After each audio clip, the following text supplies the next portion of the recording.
la OIT tiene una tradición de reconocimiento y de esfuerzo por asegurar la protección de los derechos que reconoce que otros órganos del Sistema Universal de Protección de los Derechos Humanos. Porque la OIT tiene una antigüedad mayor, ¿no? Del año 19 para adelante.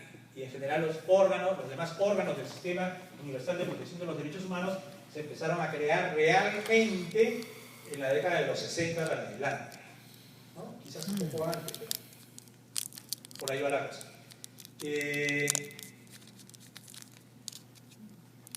En el mundo vivimos una suerte de dicotomía ideológica durante los años 50, 60, 70 y hasta fines de los 80, ¿no? Tendríamos la confrontación de dos grandes sistemas ideológicos y socioeconómicos, ¿no es cierto? El socialismo realmente existente en el este, básicamente, y el capitalismo y las sociedades liberales en el occidente. Y los énfasis de ambos sistemas socioeconómicos, políticos, ideológicos, eran distintos. Entonces, en el sistema capitalista internacional, digamos, el énfasis eran las libertades, el liberalismo, los derechos civiles y políticos, la vigencia de los derechos civiles y políticos, las elecciones periódicas, la libertad de prensa, la protección del derecho de propiedad, que es un derecho clave del sistema, etcétera, etcétera. Mientras que en el otro bloque el énfasis estaba en los derechos económicos, sociales y culturales. De qué libertades políticas podíamos hablar, de qué democracia cuando la gente no tiene para vivir. No hay trabajo, no hay educación, no hay salud, la mortalidad infantil es gigante, etcétera, etcétera. Entonces, de una manera o de otra, estos sistemas confrontados influyeron en las propias características del sistema jurídico internacional vinculado a los derechos humanos. Y por eso, a pesar de que en el año 48 se aprobó una Declaración Universal de los Derechos Humanos, se dijo, para desarrollar, para detallar el contenido de estos derechos y las obligaciones que los Estados tienen al respecto, hay que sacar un pacto internacional de derechos humanos. Pero en ese debate ideológico, el resultado fue que no se produjo un pacto, sino dos. Entonces hay un pacto internacional de derechos civiles y políticos y otro pacto internacional de derechos económicos, sociales y culturales, ambos del año 66. Imagínense, se pasaron discutiendo desde el 48 hasta el 66. Y el 66, a falta de acuerdo, sacaron dos pactos internacionales. Al Pacto Internacional de Derechos Civiles y Políticos le pusieron una comisión de derechos humanos, apta para recibir denuncias por las violaciones de los derechos reconocidos en ese pacto. Al Pacto de Derechos Económicos, Sociales y Culturales no le pusieron ninguna comisión, ni un mecanismo para presentar denuncias por la violación de los derechos laborales, o sindicales, o a la educación, o al trabajo, o a la salud. Eso solo ha ocurrido el año pasado. ¿Qué año es? 2012. 2012. O sea, en el año 1966 se aprobó el Pacto Internacional de Derechos Económicos, Sociales y Culturales y recién el año pasado entró en vigor el protocolo facultativo del Pacto Internacional de Derechos Económicos, Sociales y Culturales que permite que podamos presentar denuncias ante el Comité de Derechos Económicos y Sociales de Naciones Unidas por la violación de esos derechos. O sea, había un desbalance total entre los derechos civiles y políticos y los económicos, sociales y culturales. En nuestra región no ocurrió nada diferente. Y por esta razón es que la Convención Americana sobre Derechos Humanos, el año que se aprobó, que fue el 69, recuerden los dos pactos del 66, aquí 3 años más tarde se aprobó la Convención Americana sobre Derechos Humanos, que tiene 25 artículos sobre derechos civiles y políticos y 1 sobre los derechos económicos, sociales y culturales, que no los menciona con detalle, sino que hace referencia a la Carta de la Organización de Estados Americanos, reformada el año 67. La Carta es del año 48, se reformó el año 67, para hacer mención a un conjunto de principios que los Estados deben seguir para garantizar los derechos económicos, sociales y culturales. Aún así, como eso se consideró totalmente insuficiente, recién en el año 88 se aprobó ese protocolo de San Salvador, del que hablé antes, para que esos derechos quedaran reconocidos. Y así, los derechos laborales y las libertades sindicales tienen 3 artículos en el protocolo de San Salvador, 3. Y ese protocolo tiene muchos más artículos. Sin embargo, solo se puede llevar casos a la Corte Interamericana de Derechos Humanos cuando se viola el derecho a la educación y cuando se violan las libertades sindicales. No los derechos laborales, las libertades sindicales. Solo por 2 motivos Basados en ese protocolo, se puede ir a la Corte Interamericana de Derechos Humanos para entender las restricciones que hay, ¿no? Entonces, la jurisprudencia del sistema, menos de la Comisión, pero sobre todo de la Corte Interamericana de Derechos Humanos, ha sido bien reacia a pronunciarse sobre violaciones de derechos económicos, sociales y culturales. Pero por la presión de los organismos de derechos humanos, de activistas pesados, algunos que todos conocemos, esa Corte ha empezado a referirse a los derechos económicos, sociales y culturales y a los derechos laborales y sindicales en particular. Pero usualmente lo ha hecho ligando la violación de esos derechos en conexión con derechos civiles y políticos. El derecho a la vida, el derecho a la integridad de la persona, la libertad de la persona, en conexión, por ejemplo, con las violaciones a la protección judicial o al debido proceso, o a otros derechos conexos. Eso lo podemos ver ahora con la jurisprudencia. Eso es la Corte Interamericana. La Corte Interamericana es un hueso duro de roer. Se pueden hacer cosas importantes, interesantes y muy impactantes en la Corte Interamericana de Derechos Humanos, buscando estas estrategias de combinación de argumentos, y se saca un resultado como el que uno esperaría también en otras condiciones. Pero quien más ha trabajado el tema de los derechos económicos, sociales y culturales y de los derechos laborales en particular es la Comisión Interamericana de Derechos Humanos. Ahora, ¿qué importancia tienen las recomendaciones de la Comisión Interamericana? Los estados dicen que no son vinculantes. La Corte Interamericana dijo al principio que no eran vinculantes, ahora dice que no, que sí son vinculantes. ¿Por qué son vinculantes? Porque todos nosotros, estados americanos, hacemos parte de un sistema, que es un sistema contractual internacional. Todos hemos firmado un tratado, un pacto internacional que no es un contrato multipartes. Y nadie firma un contrato para no cumplirlo de buena fe. Entonces, yo no voy a cumplir con la Convención Americana solo cuando la Corte dicte una sentencia en mi contra. Yo lo tengo que cumplir de buena fe. Y con mayor razón cuando la Comisión Interamericana me dice que lo que estoy haciendo viola la Convención. Y me corro el riesgo de que si sigo haciendo lo contrario, mi situación sea llevada a la Corte y sea condenado.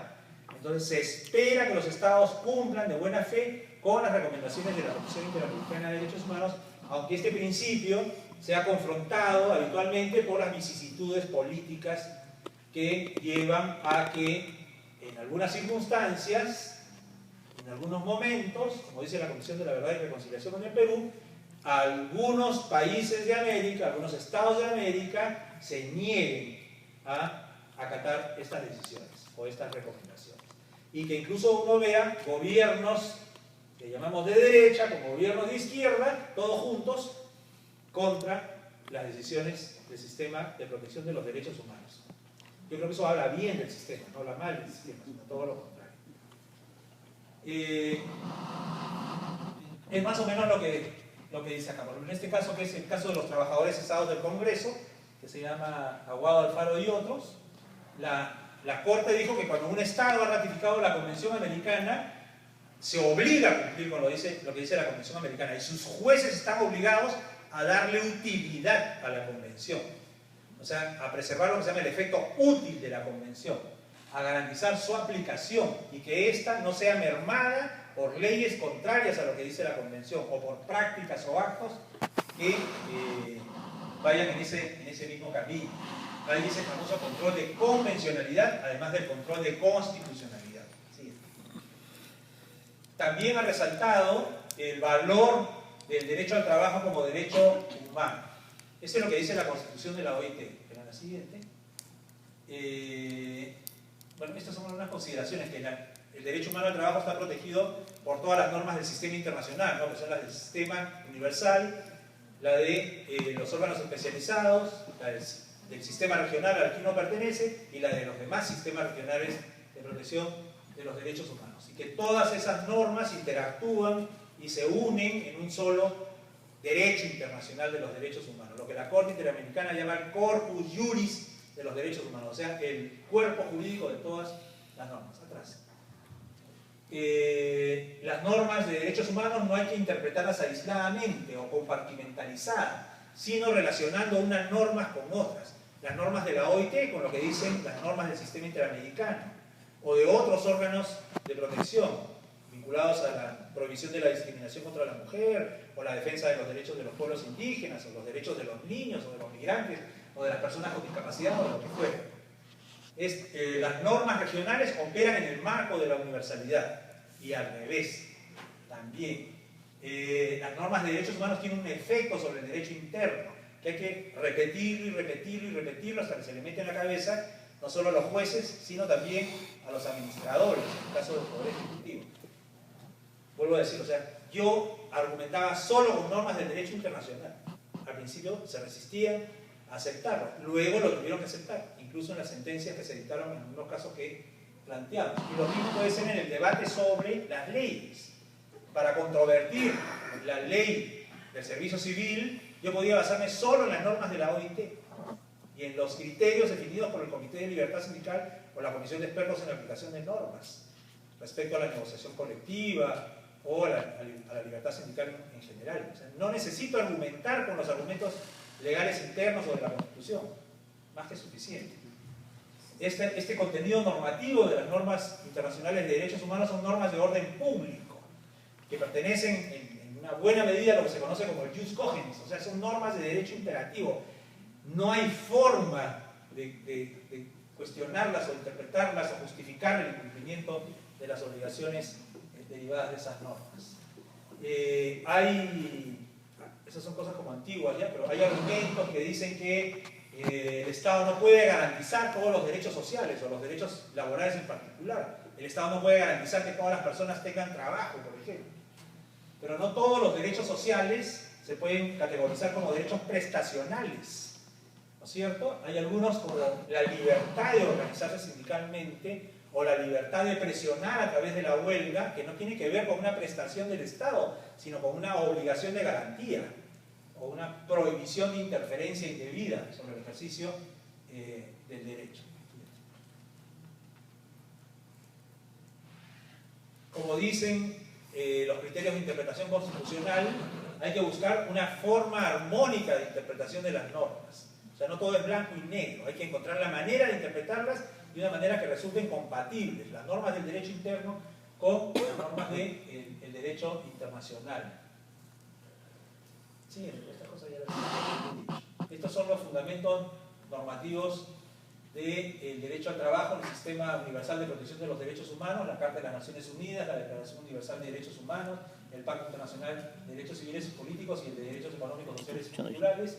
Todas estas normas que están mencionadas aquí, sus respectivos artículos, y aquí, a nivel general, las de los sistemas regionales y las del Sistema Interamericano de Derechos Humanos, de todas las cuales me gustaría detenerme un segundo en esta, la Carta Interamericana de Garantías Sociales, que es del año 48, y que nadie cita, y es el documento, el instrumento normativo internacional sobre derechos de los trabajadores más avanzado del mundo. Y es una norma que no ha sido derogada formalmente, es una norma que está en vigor, y que yo procuro citarla cada vez que puedo cuando planteo reclamaciones, porque esta norma se adelantó a muchas normas que fueron luego posteriormente dictadas, por ejemplo, en ámbitos como el de la defensa de la estabilidad laboral o los derechos de los trabajadores de las micro y pequeñas empresas o los trabajadores autónomos, etcétera, etcétera, etcétera. Es una norma de avanzar y hace parte de todo este elenco de normas que uno puede leer y ver si calzan con la situación que queremos fundamentar o la violación que queremos denunciar. Se suman los convenios de la OIT, principalmente los convenios relacionados con los derechos fundamentales de las personas en el trabajo, pero no exclusivamente. Siguiente. A nivel interamericano, estas son las normas específicas y sus artículos. Siguiente. Esto es lo que estaba mencionando, la Carta Internacional Americana de Garantías Sociales, que es fantástica, yo les recomiendo leerla. Siguiente. Todos los derechos reconocidos en el ámbito individual, en el ámbito colectivo, otros derechos relacionados,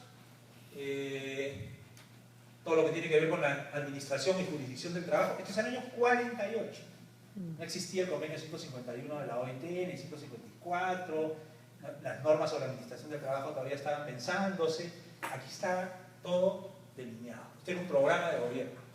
Interesante. Siguiente, ¿cómo detener las normas ahora? Más adelante.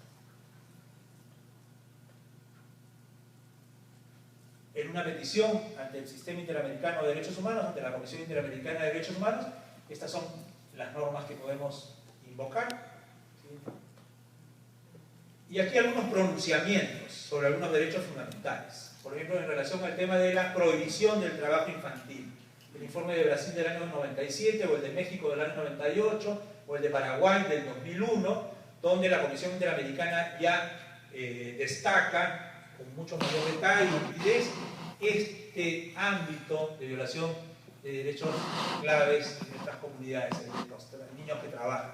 También sobre el trabajo de las mujeres, en relación con esta dimensión de no discriminación y en relación con esta dimensión de la prohibición de la regresividad.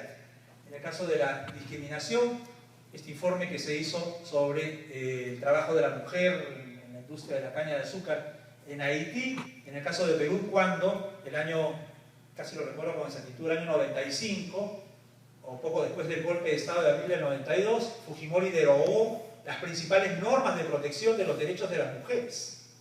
Y Fujimori fue el único presidente hombre que fue a la Cumbre Mundial de la Mujer en Beijing, en China.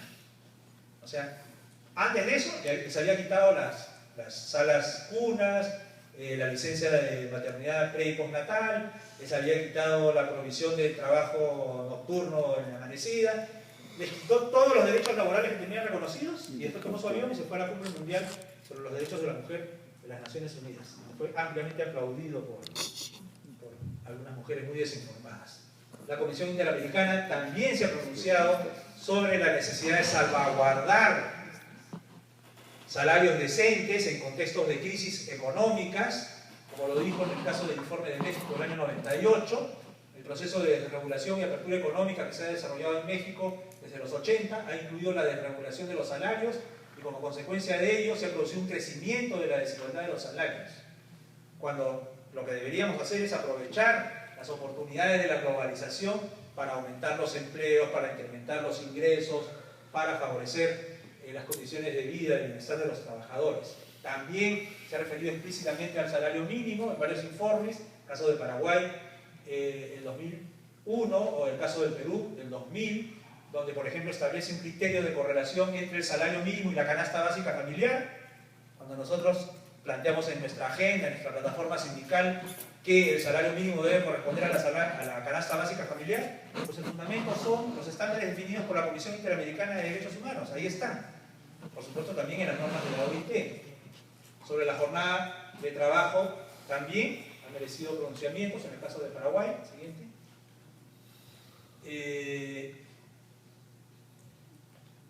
Antes, yo les hablaba de que uno puede plantear reclamaciones ante la Comisión Interamericana de Derechos Humanos basándose en todas las normas del sistema interamericano. Les decía también que en el caso del protocolo de San Salvador, eso solo se puede hacer en relación con dos derechos, que son el derecho a la educación o la violación de las libertades sindicales. Este, por ejemplo, es un caso en el que se argumentó sobre la base de la violación del artículo 8.1a del protocolo de San Salvador, que eran trabajadores del sector educación. La Comisión Interamericana acogió la denuncia y sacó un informe de admisibilidad el año 2006. Eso tiene una negociación que permitió mayores garantías para los trabajadores del sector en El Salvador y también más adelante, en medio de un debate más amplio, la ratificación del convenio 87 de la OIT que no estaba ratificado por El Salvador entonces, que incluso era exigido como una condición para la celebración de un acuerdo de libre comercio con los Estados Unidos, un acuerdo regional en realidad, ¿cómo se llama el Tratado de Libre Comercio en Centroamérica? Telecán. No, Telecán es el del norte. Caricón. No, con los Estados Unidos. ¿El NAFTA? El NAFTA es el de los Estados Unidos, el de México y Canadá. Es el centroamericano y de la República Dominicana. Sí. ¿Cómo se llama? El nombre exacto no sé. Ya, bueno. Centroamérica. La mayor parte de los casos que han sido conocidos y decididos por la Comisión Interamericana de Derechos Humanos y por la misma Corte Interamericana de Derechos Humanos están enfocados en violaciones a derechos civiles y políticos, sobre todo civiles. La violación del derecho a la vida, por ejemplo en este caso de Caballero Delgado y Santana con Colombia del año 95. textos hay muchos casos por asesinatos de dirigentes sindicales. Es interesante porque la Corte sufre una evolución en el tiempo, y entonces destaca al principio la violación del derecho a la vida, y se queda ahí. Pero más adelante relaciona la violación del derecho a la vida de un dirigente sindical con el ejercicio del derecho de sindicalización de los miembros de la organización que ese dirigente representaba. Y cómo el asesinato del dirigente sindical constituye un acto que no solamente tiene efecto sobre la vida de esa persona, sino sobre el ejercicio de un derecho colectivo, como es el derecho de asociación por muchas más personas. Tiene un efecto intimidatorio que genera una violación adicional, en este caso a la violación del derecho a la vida, y que constituye una violación al derecho de asociación. En un sentido diferente, también a través de una opinión consultiva, la opinión consultiva número 5, que la Corte Interamericana de Derechos Humanos dictó el año 85, se refirió al aspecto negativo del derecho de asociación, es decir, yo tengo derecho a asociarme en la organización de mi preferencia, pero también tengo el derecho de no asociarme en la organización que no quiera, y no puedo sufrir consecuencias de ese acto. Eso es todo en relación con la obligación de la colegiatura de los periodistas en Costa Rica. Muchos casos han sido decididos por la Corte Interamericana, y cada vez más en materia laboral. El más notable al principio, de Baena, Ricardo y otros, que eran 270 trabajadores que, como dije, fueron despedidos, criminalizados, acusándolos de haber participado en una suerte de intento de golpe de Estado en Panamá. Este caso de 5 pensionistas versus Perú, que es el de los pensionistas de la Superintendencia de Bancos y Seguros. El caso de Pedro Wilca Texe, que fue asesinado cuando era secretario general de la Confederación General de Trabajadores del Perú. El caso de Acevedo Jaramillo y otros, que son los 1.800 trabajadores cesados de la Municipalidad de Lima y de la empresa de servicios municipales de limpieza. Este caso de las masacres de Tuango versus Colombia, que es un caso de una masacre que ocurre en el campo, que incluye incluso una tipificación ahí de unos hechos como trabajo forzoso. El caso de los trabajadores cesados del Congreso, que eran 257 trabajadores. El caso de Saúl Cantoral Guamaní y de Consuelo García Santa Cruz, líder de la Federación Minero Metalúrgica y Siderúrgica del Perú, y su asesora legal, asesinados durante el gobierno de Alan García la decisión es del 2007, ellos fueron asesinados el año 86, si mal no recuerdo. Este caso Acevedo Buendía versus Perú, que es el caso de los cesantes y jubilados de la Contraloría General de la República, o este caso Abril Arocía y otros versus Perú, que es el caso de los funcionarios de Sedapal, a quienes se les cumplieron unos ratios salariales que habían sido pactados y se habían sido judicializados, y se cumplieron las sentencias respectivas. Aquí hay un detalle de los casos por temas: libertad de asociación sindical, el caso Baena Ricardo, el caso Wilcatex, el caso Cantoral Guamaní y García Santa Cruz, provisión de trabajo forzoso, las masacres de Tuango. O sea, quiero ubicar jurisprudencia sobre estos temas, me voy a esos casos. Aquí están como diseñados, y en algunos casos se incluyen una reseña de los pronunciamientos. Avancemos porque no quiero demorar bien más la charla, pero se refiere así por temas, ¿no? Estos son uno atrás. Hay casos donde se invoca protección directa, por ejemplo, la violación del derecho a la vida, no tengo que alegar nada más. Mataron al dirigente sindical. Puedo hacer un relacionamiento entre la denuncia de la violación del derecho a la vida con la violación de las libertades sindicales. Dirigente sindical y obstáculos al ejercicio de la acción sindical en un contexto de violencia.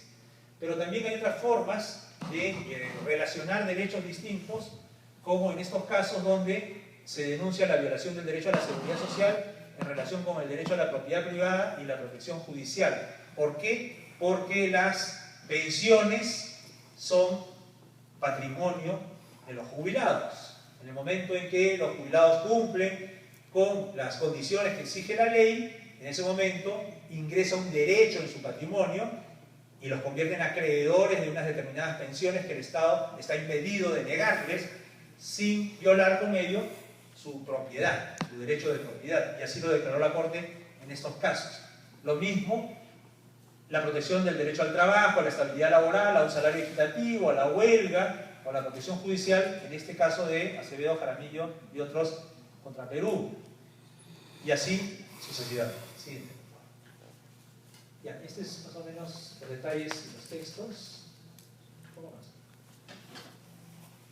Y lo que se quiere decir aquí es que tenemos una batalla que dar ante este sistema internacional de protección para que sea más permeable a la declaración de la violación de los derechos económicos, sociales y en particular de los derechos laborales y de las libertades sindicales. Estos son los textos de la jurisprudencia para que ustedes puedan tener en cuenta. Esta es la panorámica general que yo quería ofrecerles sobre lo que es el Sistema Interamericano de Protección de los Derechos Humanos, su contenido, lo que ustedes pueden reclamar, los procedimientos que deben seguirse y más o menos la jurisprudencia que el sistema ha provisto en estos años de actividad en este campo.